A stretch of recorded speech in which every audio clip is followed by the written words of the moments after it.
अस्सलाम वालेकुम व्यूअर्स। आज की जो वीडियो है ये बहुत इम्पोर्टेंट है क्योंकि ये आज हर बंदे के साथ मसला हो रहा है। साइबर क्राइम का इशू है।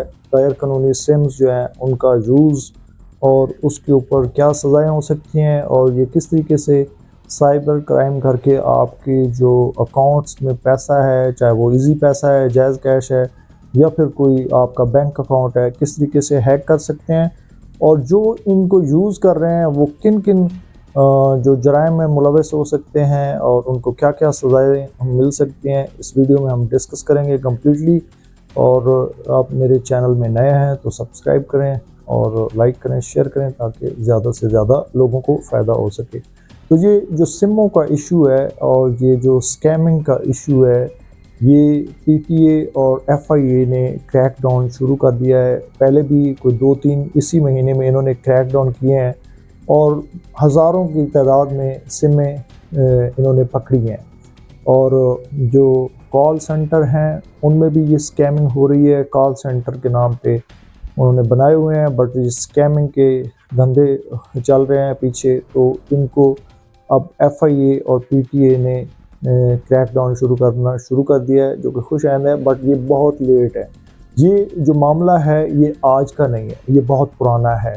ये कुछ 20 साल हो गए हैं और इस तरह से ये स्कैमिंग वगैरह चल रही है। और लेकिन अब ये इतना बड़ा क्राइम होता जा रहा है कि इसके जो इफ़ेक्टिव्स हैं वो एक तो हर बंदा तकरीबन ऑलमोस्ट है। आप किसी से भी पूछें कि मोबाइल पे आपके मैसेज इस तरह से आए हैं कि आपका इनाम निकल आया है और आपका ये हो गया वो हो गया, तो आपको वो बताएगा कि बिल्कुल मुझे भी आया है। अब एफआईए कहता है कि हमें आप रिपोर्ट करें, पीटीए भी कहता है भाई इतने सारे जो मैसेजेस आए हैं क्या आपकी नज़र में नहीं है?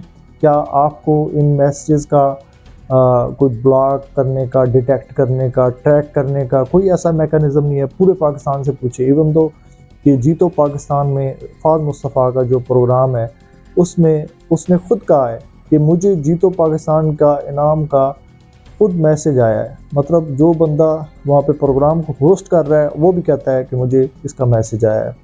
तो आज ऐसे ही है, वो जो छोटा भाई, बड़ा भाई और इस तरह की जो स्कीमें हैं ज़मज़म मोबाइल वाले और डिफरेंट किस्म की, उनका नाम लेके लोगों को जो है वो ब्लैकमेल किया जाता है, उनको मैसेज कॉल्स की जाती हैं, उनको लालच दिया जाता है और फिर उनसे बहुत सारे पैसे ऐसा करके निकलवा लिए जाते हैं। तो ये जो साइबर क्राइम है ये वाला, ये कोई आज का नहीं है, ये बहुत पुराना है।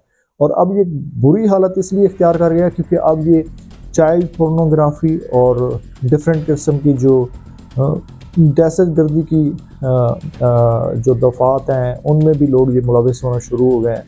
तो दहशतगर्दी में भी ये सिमें इन्वॉल्व होती हैं। चाइल्ड पोर्नोग्राफी वगैरह जो है उसके लिए भी ये सिमें लोग यूज़ कर रहे हैं। तो ये जो मामला है अब इतना एक गंभीर हो गया है कि ये जो 2-4 एफआईए की और पीटीए की कार्रवाइयाँ हैं ये इसको नहीं कर सकेंगी। इनको अब मैसिव लेवल पे करनी पड़ेंगी और तब जाके ये सारे मामलात होंगे। और जैसे कि मैंने कहा कि ये एक बंदे का तो मसला नहीं है, हर बंदे को ये मैसेज आते हैं इस तरह से।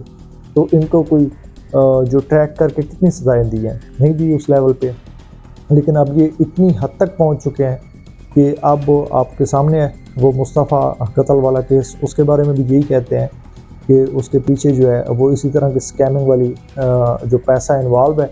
और उसका फिर ये है कि ज़ाहिर बात है बच्चों के पास जब पैसा इतना एक आ जाएगा मैसिव लेवल पे, तो जैसे उसका वो बालों वाला बाप बातें कर रहा है तो इसी तरीके से होगा। तो डेफिनेटली फिर लोगों के जो है वो मामलात इसी तरीके से ख़राब होते जाएंगे। तो ये वाली जो स्कैमिंग है ये बहुत बढ़ चुकी है।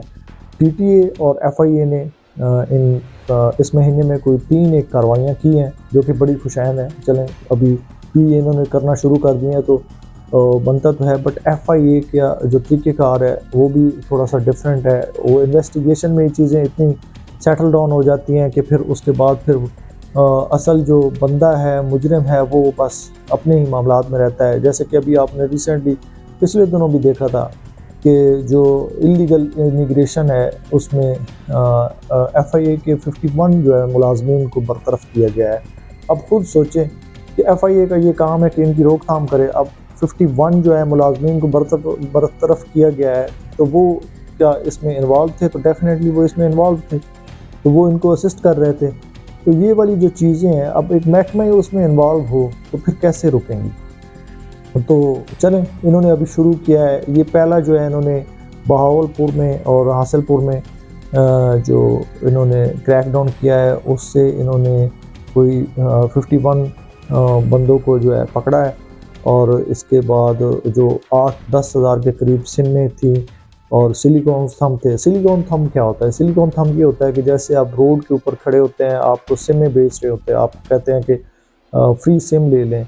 आप भी सोचते हैं, हम भी सोचते हैं, सब सोचते हैं कि यार ये फ्री सिम क्यों दे रहा है। तो फिर एक ही बात ज़हन में आती है कि टेलीकम्युनिकेशंस कंपनीज अब इतनी ज़्यादा हो गई हैं और इतना ज़्यादा कंपटीशन है, तो वो कहते हैं ठीक है जी, सिम हमारी बिकनी चाहिए।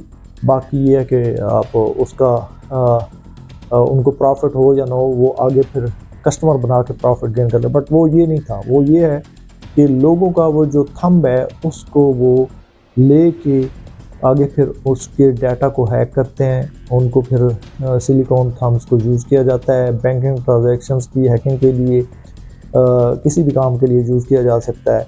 तो इनके पास ये सारी डिवाइसेस वगैरह भी हैं, पीओएस जिस तरीके से है, फिर ये ऑनलाइन शॉपिंग भी करते हैं। और ना सिर्फ ये पाकिस्तान में काम कर रहे हैं, ये बाहर दुनिया में भी कर रहे हैं, बाहर दुनिया में भी ये स्कैमिंग करते हैं और वहाँ से बहुत सारा पैसा लेके आते हैं, जिसकी वजह से फिर ये आगे फिर अदर एक्टिविटीज़ जिसमें चाइल्ड पोर्नोग्राफी और डिफरेंट जो है इन चीज़ों में फिर ये इन्वॉल्व होते गए हैं। तो इसको अब मैसिव लेवल पे करना पड़ेगा, अदरवाइज़ ये अब जो विद इन ए कंट्री अब इतने एक जो है इन्होंने बैंकिंग अकाउंट्स हैक करना शुरू कर दिए। पिछले दिनों भी एक बैंक कराची में जो है उसका बहुत सारे अकाउंट्स जो है करोड़ों में हैक हो गया और फिर बैंक ने क्या कहा कि हमारा कसूर नहीं है। तो वो तो फिर ये कि बैंक मुतसिब की मेहरबानी है कि उन्होंने उस सारे मैटर को चेक किया और जो पार्टी है उसकी फेवर में करके उनको बैंक को इंस्ट्रक्शन दी कि इसमें बिल्कुल आपकी भी नेग्लिजेंस है, सिक्योरिटी लैप्स है, तो आप इनको पैसा वापस कर दें।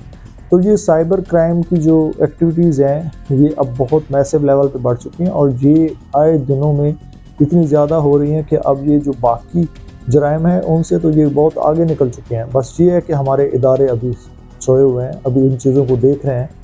तो पिछले दिनों जैसे इमिग्रेशन वाले जो मामलात हैं वो कौमी असम्बली में भी उठे कि हमारे कितने लोग बेचारे जो हैं वो इन कश्तियों में सवार हो के उनको ये डेथ पेनल्टी मिलती रहेगी और हर दफ़ा जो है वो हम सुनेंगे कि जवान जो है वो पूरा एक कश्ती में जा रहे थे, वो सारा जो है वो पानी में वो चले गए और उसके बाद फिर उनके जो लवाहिकीन है बेचारे वो उससे उनका कोई राब्ता ही नहीं है और ना जाते हुए राब्ता है, ना फिर वो जब बेचारे पानी में डूब गए उस वक्त का उनको पता है, फिर बाद में पता चला कि ये पाकिस्तान है। तो ये अभी जैसे मैंने आपको वीडियो में बताया कि जो FIA इमिग्रेशन वाले इन्वॉल्व थे उनको बरतरफ किया गया। तो ये इस तरीके से चीज़ों को महकमा खुद प्रायोरिटी के ऊपर देखेगा तो तब ये क्राइम ख़त्म होगा, अदरवाइज़ ये क्राइम ख़त्म नहीं होगा। अच्छा, अब फिर आ जाते हैं कि इसमें बेसिकली जो सिम लेते हैं और वो जो क्राइम करते हैं उनका भी एक बड़ा अक्सर सवाल होता है। वो भी बड़े दबे लफ्ज़ों में किसी का सवाल बना के पूछते हैं कि हम तो नहीं करते। तो इसमें बेसिकली हम तो बाहर से पैसा लेते हैं, तो हमारा बाहर से पैसा आता है, तो ये बेसिकली क्राइम तो ना हुआ, तो इसका कोई ट्रैकिंग रिकॉर्ड भी नहीं होता। तो इसका बेसिकली जो आप सिम में इस्तेमाल कर रहे होते हैं और आप जो डिवाइसेस वगैरह इस्तेमाल कर रहे होते हैं, वो डिवाइसेस और सिम में सिर्फ आप तक नहीं रहती, वो आगे भी चली जाती हैं और वो क्रिमिनल एक्टिविटीज़ में इन्वॉल्व होती है। अभी एक सिम क्रिमिनल एक्टिविटी में इस्तेमाल होगी तो उसके जितने भी पीछे से जो ट्रैकिंग रिकॉर्ड है, जितने यूज़र हैं जो उसको इस्तेमाल करते रहे हैं, तो वो तो सब इन्वॉल्व हो जाएंगे। जब उसकी वो सारी फोरेंसिक रिपोर्ट वगैरह आ जाएगी तो डेफिनेटली अगर आपने उसमें किसी क्रिमिनल एक्टिविटी में आप इन्वॉल्व नहीं भी थे, तो आपने किसी टाइम पे यूज़ किया, तो डेफिनेटली आप भी उसमें उतने ही फिर आपको घसीटा जाएगा और उतना ही आप उसके ज़िम्मेदार होंगे, क्योंकि सिम तो आपकी वजह से गई है और आपकी तरफ से गई है और उसकी जो सिम की जो इल्लीगल रजिस्ट्रेशन है उसको आप नहीं करवाई थी, तो वो उसमें फिर आप भी डेफिनेटली इन्वॉल्व होंगे। और ये सिर्फ इन छोटे छोटे क्राइम्स और इन क्राइम्स के ऊपर नहीं है, बड़े बड़े क्राइम्स भी हैं, उनमें भी अगर किसी सिम को इन्वॉल्वमेंट आ गई तो फिर डेफिनेटली बार उसी बंदे के ऊपर आएगा जो इसमें पहले भी यूज़ कर रहा था या बाद में यूज़ कर रहा था, सबको फिर पकड़ा जाएगा। अब इसमें साइबर क्राइम में जो सज़ाएँ हैं वो क्या हो सकती हैं, वो सज़ाएँ जो है वो तकरीबन 3 से 7 साल तक सज़ाएँ हो सकती हैं। और जो इसमें बेसिकली जुर्माना भी हो सकता है साथ। और इसमें एक्ट है 1996 का, और पीका जो एक्ट है 2016 उसके तहत सज़ाएँ हो सकती हैं। और जो अगर इसमें मनी लॉन्ड्रिंग और दहशतगर्दी वगैरह के दफ़ात लग जाते हैं तो फिर ये सज़ाएँ बढ़ सकती हैं।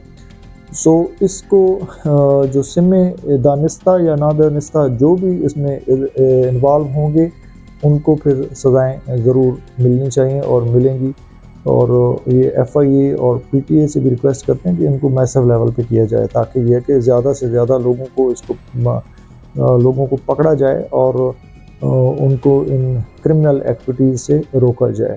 तो अगर कोई भी बंदा आपके नॉलेज में हो तो आप इनको रिपोर्ट करें। बट मेरे हिसाब में रिपोर्ट करने का क्या फ़ायदा जब इतने लेवल पे हर बंदा कहता है कि हमें भी ऐसे मैसेज आए हैं, तो इन्होंने क्या कार्रवाइयाँ की आज तक। तो इनसे भी ये गिला बनता है कि आखिर आपने कार्रवाइयाँ क्यों नहीं की, और ये अब इस लेवल पे क्यों पहुंच गई ये चीज़ें कि हर बंदा जो है इसका विक्टिम है। तो ये जो मामलात हैं ये इनको देखने चाहिए। तो जो बायोमेट्रिक है जब भी आप करवाएं, किसी फ्रेंचाइज से करवाएं, किसी अच्छी जगह से करवाएं। और जब भी सिम लेनी हो कभी भी आप ऐसा ना करें कि सिम जो है आप किसी ऐसी जगह से ले लें जिससे आपको आप कभी भी ऐसी जगह से ना लें जिससे आपको ये हो कि ये बंदा जो है एक्टिविटी जैसे रोड पे खड़े होते हैं किसी क्रिमिनल एक्टिविटी में इस्तेमाल इसने की होगी या करेगा। ठीक है, तो ये आपने एहतियात करनी है। और आपको कोई भी अगर मैसेज आता है वेरिफिकेशन का, कोई कॉल आती है, तो उसको आपने बिल्कुल नहीं सुनना। होप सो आपको इस वीडियो में फ़ायदा हुआ होगा। Thanks for watching. अल्लाह हाफ़िज़।